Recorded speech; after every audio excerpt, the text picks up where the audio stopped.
사도행전 4장 1절부터 14절을 가지고 신앙과 학문이라는 제목으로 말씀드리겠습니다. 베드로는 성전문에서 일어설 수 없는 다리 장애자를 만나서 고쳤습니다. 이 기적을 보고 놀라는 사람들에게 솔로몬 행각에서 베드로가 설교했습니다. 전도 설교입니다. 오늘 본문은 그 이후에 일어난 일입니다. 오늘날에도 전도한 다음에 일어나는 결과는 1절부터 4절에 말하는 두 가지입니다. 사도행전 4장 1절에 베드로와 요한이 아직도 사람들에게 말하고 있는데 제사장들과 성전 경비대장과 사두개파 사람들이 몰려왔다고 했습니다. 이들은 예수님을 십자가에 못 박아 죽인 자들입니다. 예수님을 죽였던 것처럼 자신들의 기득권을 유지하기 위해서 정치적, 종교적인 이유에서 사도들을 박해했습니다. 제사장들은 성전에서 제사 및 각종 의식을 집전하던 자들입니다. 수많은 수의 제사장들이 성전에 있었습니다. 성전 경비대장은 성전 전체를 관리하던 성전 경호 책임자입니다. 성전 경비대장은 제사장 중에서 임명되었습니다. 이 사람은 대제사장 다음가는 서열입니다. 성전 내의 치안과 경비를 전담했던 요직입니다. 사두개인은 다윗과 솔로몬 시대의 대제사장 사도옥의 이름에서 유래되었습니다. 이들 사두개인들은 부활도 내세도 믿지 않았습니다. 로마의 식민 정책에 협조하면서 로마의 비호하에 정치적, 경제적 실권을 장악했습니다.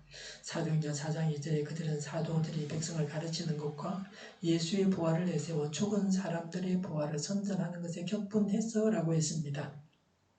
이들 지도자들은 사도들이 가르치는 바가 옳으냐 아니냐 하는 것에는 관심이 없었습니다. 오직 자신들만 자타가 공인하는 공식적인 선생이라고 생각했습니다. 자신들의 생존과 기득권 유지에만 혈안이 배어 있었습니다. 사두개인들은 부활이 없다고 합니다. 그런데 사도들이 예수님이 부활했다고 하니까 격분했습니다. 자신들의 가르침과 다른 것을 전한다고 화를 냈습니다. 3절에 사도들을 붙잡았으나 그랬습니다. 사도들을 붙잡은 것은 복음을 전하지 못하게 하기 위한 조치였습니다. 3절에 날이 이미 저물었으므로 다음 날까지 가두어 두었다고 했습니다. 유대의 종교적 간섭에 의하면 해가 진 다음에는 죄인들을 신문하지 못하게 했습니다. 이로 인해서 사도들은 하룻밤을 감방에서 보내야 했습니다. 사도들은 전도하다가 체포되었습니다. 예수님의 부활과 가르침을 전파하지 못하게 막았습니다. 예수님을 구주로 전하는 것을 막으려고 박해했습니다. 이들은 메시아를 죽인 불의한 조건주의자로 몰릴 것을 염려했기 때문입니다. 특히 사도들이 기적을 행하였으므로 긴장하고 불안해하면서 핍박을 가했습니다. 국가에서 전도를 불법이라고 금한 가운데 초대교회 신자들은 전도했습니다. 우리도 지혜롭게 전도해야 합니다. 베드로와 요한이 예수님을 전하다 유대 지도자들에게 붙잡혔습니다. 지금도 이스라엘에서는 예수님을 전하는 것을 허락하지 않습니다. 예수님을 전하면 이스라엘에서 추방입니다. 이스라엘 성지 순례를 가서 예수님을 전할 수 없습니다. 이스라엘 성지 순례를 하면서 예수님을 전하는 사람을 보지 못했습니다. 목사님들, 장로님들, 교회 총직자들이 성지 순례를 하는데 어느 종파든지 마찬가지입니다. 이스라엘 사람들 중에 예수님을 믿는 사람들이 있습니다. 유대인 중에 예수님을 믿는 자들이 늘어나고 있다는 말도 들었습니다. 히브리 대학을 다니는 한국 학생이 유대 교회에 나가면 일체 가르치거나 설교할 수 있는 자리를 주지 않는답니다. 어린아이들을 가르치는 교사나 이런 자리도 절대 안 줍니다. 아마 예수님을 전할까 해서 그러는 것 같습니다. 유대인들은 예수님을 죽이고서 다 되었다고 생각했는데 새로운 문제가 생겼습니다. 사도들이 예수님을 전해서 유대 종교 지도자들이 열받았습니다. 신앙생활은 이런 긴장과 고통도 있습니다. 지금도 기독교 교회 안에서 긴장이 있습니다. 교회라고 하면서 차별금지법을 만들자고 합니다.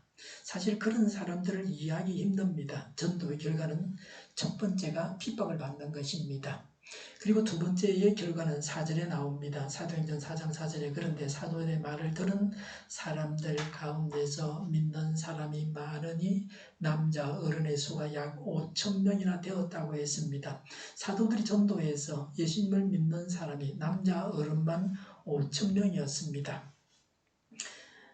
예수님이 오병 이후에 기적을 행하셔서 남자 어른 5,000명이 먹었다고 했습니다. 성경에는 5,000명이 먹었다 그러는데 정확히 말하면 남자 어른 5,000명입니다. 여자와 아이들은 안 먹었느냐? 아닙니다. 같이 있었고 다 먹었습니다. 숫자를 셀 때는 여자와 아이는 세지 않습니다. 유대인들은 남자 어른만 사람이었습니다. 그래서 사람 수만 센 겁니다. 여자와 아이들은 사람이 아니라는 의식이 있습니다. 유럽에서도 여성에게 선거권을 준 것이 얼마 되지 않는 나라도 있습니다. 남자 어른이 5,000명이었으면 여자와 아이들을 포함하면 2만 명, 3만 명 정도 된다고 볼 수 있습니다. 많은 사람들이 베드로와 요한과 사도들의 설교를 듣고 믿었습니다.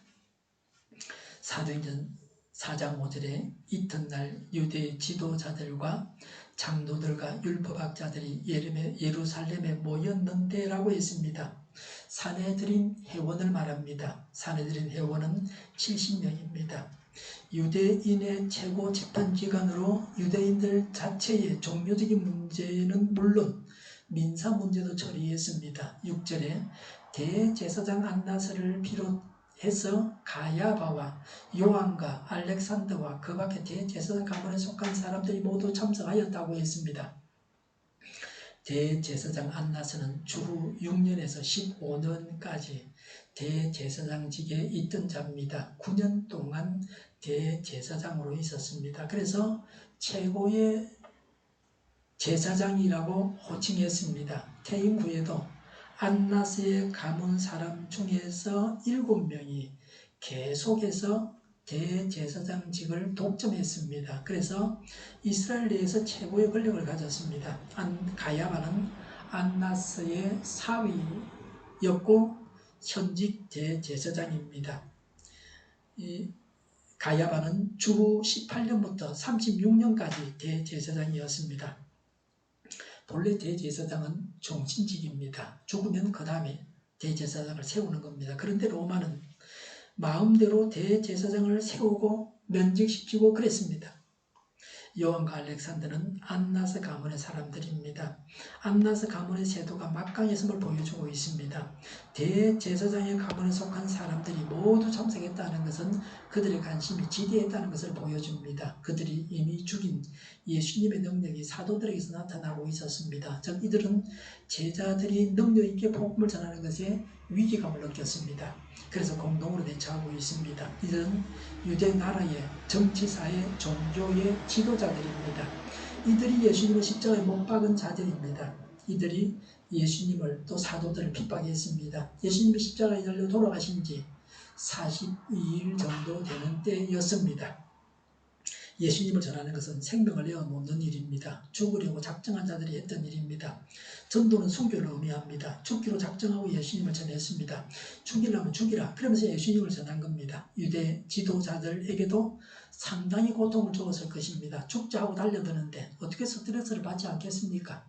지가 고양이한테 달라드는 그런 동영상도 있습니다. 고양이가 오히려 도망간다. 그런 식입니다. 유대인들은 아직까지도 2000년 세월이 흘렀지만 예수님을 거절하고 있습니다. 하나님의 교회를 핍박하고 있습니다. 이렇게 지독한 유대인들이 수만 명씩이나 예수님을 믿었습니다. 실제로 그들은 사도들을 가운데에 세워놓고서 물었다고 했습니다. 산헤드린은 피고를 심문할 때에 산헤드린 회원들은 피고를 반원형으로 둘러 앉았습니다. 그래서 피고가 주눅이 들었습니다. 할 말도 제대로 못한다 떨면서 말이죠. 죽을까 해서. 사도들이 신문받는 처지에 있었습니다. 사도들은 복음을 전하여 제수가 되었습니다. 죄 없이 죽임을 당하신 예수님의 길을 걸어가고 있었습니다. 이것이 예수 믿는 사람의 삶입니다. 7절에 그대들은 대체 무슨 권세와 누구의 이름으로 이런 일을 하였소라고 했습니다. 걷지 못하는 장애자를 치유한 근거와 방법을 묻습니다. 사단에게서 그 능력이 나왔다고 생각해서 한 질문입니다. 예수님도 이런 질문을 받았습니다. 누가 시켜서 병자를 고치고 전도했느냐는 겁니다. 물론 하나님께서 시키셨죠. 그런데 그 사실을 유대 지도자들은 몰랐습니다. 이것이 불행입니다. 끝까지 인정하지 않습니다. 지도자들이 알아야 할 사실을 몰랐기 때문에 나라가 망하는 겁니다. 우리는 앞서가는 자로서, 지도자로서 알아야 할 사실을 알고 있습니까? 백성들은 몰라도 지도자들은 알아야 됩니다. 따르는 자들은 몰라도 지도자들은 알아야 합니다. 나라가 어떻게 돌아가는지, 나라가 제대로 가고 있는지 하는 것들을 알고 있어야 됩니다. 뭐가 옳다고 하는 것을 알고 다른 사람에게 말해줄 수 있어야 됩니다. 사도행전 4장 8절에 그때 베드로가 성령이 충만하여 그들에게 말하였다. 백성의 지도자들과 장로 여러 번 그랬습니다. 베드로는 성령으로 충만해서 말했습니다. 우리는 어떤 상태에서 말합니까? 성령에 충만해서 말합니까? 아니면 악령에 충만해서 말합니까? 아니면 자기 확신에 가득 차서 말합니까? 항상 성령에 충만해서 말해야 합니다. 그래서 하나님께서 말씀하시는 것처럼 해야 합니다. 9절에 우리가 오늘 신문을 받는 것이 병자에게 행한 착한 일과 또 그가 누구의 힘으로 낫게 되었느냐 하는 문제 때문이라면 그랬습니다. 베드로가 일어설 수 없는 다리 장애자를 고치고 예수님을 전한 것 때문에 유대 지도자들이 사도들을 체포했습니다. 베드로는 무엇을 문제로 삼았던가 하는 것을 제대로 파악하고 질문을 파악하고 있었습니다. 요새 묻고 답하기를 우리가 보고 있는데 물었으면 질문에 대한 답을 제대로 해야 됩니다. 헛소리 하지 말고 딴소리 하지 말고 어떻게 어물점을 쓸데없는 말하다가 빠져나갈 궁리만 하지 말고 말이죠. 10절에 여러분 모두와 모든 이스라엘 백성은 이것을 알아야 합니다. 이 사람이 성한 몸으로 여러분 앞에 서게 된 것은 여러분이 십자가에 못 박아 죽였으나 하나님이 죽은 사람들 가운데서 살리신 나사렛 예수 그리스도 이름을 힘입어서 된 것입니다. 라고 했습니다. 유대 지도자들은 예수님을 죽였습니다. 예수님을 하나님을 모독한 자로 알고 죽였습니다. 그런 예수님께서 병자를 고치셨습니다. 이것은 엄청난 사실입니다. 유대 지도자들의 죄악이 얼마나 엄청난 것인가 하는 것을 고발하고 있습니다. 베드로는 자신이 병자를 고쳤다고 하지 않았습니다. 내가 고쳤잖아요. 이렇게 말하지 않았습니다. 예수님께서 고치셨다고 했습니다. 기적은 하나님께서 행하십니다. 기적을 행하시는 하나님을 볼 수 있어야 합니다. 기적만 보지 말고 기적을 행한 사람만 보지 말고 기적을 행하신 하나님, 예수님을 바라볼 수 있어야 합니다. 이것이 신앙입니다. 기적을 행하신 하나님께 온전히 영광을 돌려야 합니다. 내가 했다고 하면 하나님의 영광을 가로채는 겁니다. 베드로는 의회에서 예수님을 전했습니다. 신문을 받으면서 전도했습니다. 11절에 이 예수는 너희들 집 짓는 사람들에게는 버림받은 돌이지만 집 모퉁이의 머릿돌이 되신 분입니다. 라고 했습니다. 주눅들은 베드로가 아니라 죽으려고 작정을 했으니까 할 말 다 하는 겁니다. 네 질문 잘했다. 내가 답해줄게. 제대로 한번 들어봐라. 믿을 사람 천국 가고 안 믿을 사람 지옥 가라는 식으로 분명하게 말하고 있습니다. 복음을 전파하고 있습니다. 이 11절은 시편 118편 22절에서 인용했다고 간주에 기록하고 있습니다. 예수님께서 배척당하신 것을 묘사하기 위해서 종종 인용된 구절입니다. 유대인들은 예수님을 죽였습니다. 그래서 예수님을 버림받은 돌이라고 했습니다. 그러나 하나님은 예수님을 머릿돌이 되게 하셨습니다. 머릿돌은 제가 사전에 찾아보니까 건축물의 가장 근간이 되는 기초석, 정초석입니다. 교회의 기초는 예수님이십니다. 예수님 위에 사도가 있고 사도 위에 교회가 있는 겁니다. 하나님은 예수님을 부활하게 하시고 성천하게 하셔서 메시아이신 것을 보여주셨습니다. 초대교회로부터 예수님께서 재림하실 때까지 이 땅의 모든 교회가 예수님을 모퉁이 돌로 해서 세워졌습니다. 예수님께서 모퉁이의 머릿돌이 되셔서 건물의 모든 무게를 바치고 지탱하고 계시는 것입니다. 교회 주인은 예수님이지 사람이 아닙니다. 어떤 교회의 재직이 아닙니다. 이스라엘 사람들은 예수님을 배척했지만 이방인들이 예수님을 받아들여 교회를 이루었습니다. 우리가 바로 예수님을 믿는 자로서 예수님을 기초로 해서 우리 교회를 이루고 있는 것입니다. 12절에 이 예수밖에는 다른 아무에게도 구원은 없습니다. 사람에게 주신 이름 가운데 우리가 의지하고 구원을 얻어야 할 이름은 하늘 아래에 이 이름밖에 다른 이름이 없습니다 라고 했습니다. 다른 이름이 또 생겼으면 성경을 다시 기록해서 추가를 해야 되죠. 베드로가 이 말을 한 이후에 또 생겼을지 모르니까 또 있다. 2000년 전에는 이랬지만 지금은 아니다. 그래 말하면 그건 이단입니다. 또 성경을 만들어야 되는 겁니다. 그렇기 때문에 추가를 해야 됩니다. 유대인들은 아브라함의 자손이라는 혈통에 의해서 또 율법을 지켜서 구원을 받는다고 생각을 했습니다. 구원은 질병을 고침받는 것과 영생을 얻는 것 모두를 말합니다. 예수님만이 구원자라고 했습니다. 예수님만 믿어야 구원을 받습니다. 다른 이름으로는 구원받지 못합니다. 이것이 예수신앙이고 이것이 기독교입니다. 이 말씀에서 벗어난 자들은 하나님의 백성이 아니고 교회가 아니고 그건 이단입니다. 교회 안에 들어와 있는 마귀들입니다. 베드로와 요한에게 판결을 내리려고 하는 자들에게 예수님을 믿어야 구원을 받는다고 했습니다. 계란으로 바위 지기 같은 일을 베드로가 한 것 같지만 이들 중에는 예수님을 믿고 구원받은 자도 있었을 것입니다. 사도로서 하나님이 보낸 자로서 분명하게 예수가 어떤 분인지 복음이 뭔가 하는 걸 분명하게 증거했습니다. 그것이 베드로의 도리입니다. 믿고 안 믿고는 자기가 결정하는 겁니다. 그리고 결정대로 자기가 심판을 받아야 됩니다. 예수님은 총체적인 구원을 주시는 분이십니다. 구원자는 예수님 밖에는 없습니다. 예수님을 믿어야 구원을 받을 수 있습니다. 이 놀라운 사실을 베드로가 선포했습니다. 어떤 사람이 어찌롭고 힘든 세상을 돌아다니다가 발을 헛디뎌가지고 깊은 우물에 빠졌습니다. 도저히 혼자서는 나올 수가 없었습니다. 살려달라고 외쳤습니다. 지나가는 사람이 쳐다보고서 한순간에 실수로 잘못되는 것이 사람이거든 다음부터는 조심하십시오 하고 가버렸습니다. 그 다음에 온 사람은 당신은 선생이 지은 죄가 많은가 보고 전에 지었던 잘못을 모두 뉘우치고 극락으로 가야 되겠어. 잘하면 다음에 사람으로 태어나면 좋겠어. 그러고 가버렸습니다. 잠시 후에 또 한 사람이 나타나서 아무 말도 없이 깊은 우물에 들어가서 자기를 딛고 올라가라고 했습니다. 물에 빠진 자를 이분이 구해줬습니다. 처음 나온 사람은 공자고 두 번째 나온 사람은 석가모니고 세 번째 나오신 분이 예수님이십니다. 우리를 구원하신 분이 예수님입니다. 예수님만이 구원하십니다. 그래서 베드로가 산에 들인 회원들에게 예수 외에는 인간이 구원을 얻을 수 없다고 담대히 외치고 있습니다. 예수님 외에는 또 다른 구원자를 주신 분이 없습니다. 바로 예수님의 이름이 구원자입니다. 우리를 구원해줄 다른 이름이 없다고 성경은 분명히 말합니다. 사람들의 생각은 착하기만 살면 된다. 부처를 믿어도 결국 가는 곳은 같다고 합니다. 그래 말하는 사람이 있습니다. 세상의 불신자들을 보면서 그래 내 말도 맞다. 석가모니도 예수님과 같은 구세주라고 타협을 해서는 안 됩니다. 부처가 좋은 사람이라고 저는 생각은 하지만 구세주라고 믿지는 않습니다. 예수님만이 구세주라는 것을 내가 믿는다고 세상을 향해서 증거해야 합니다.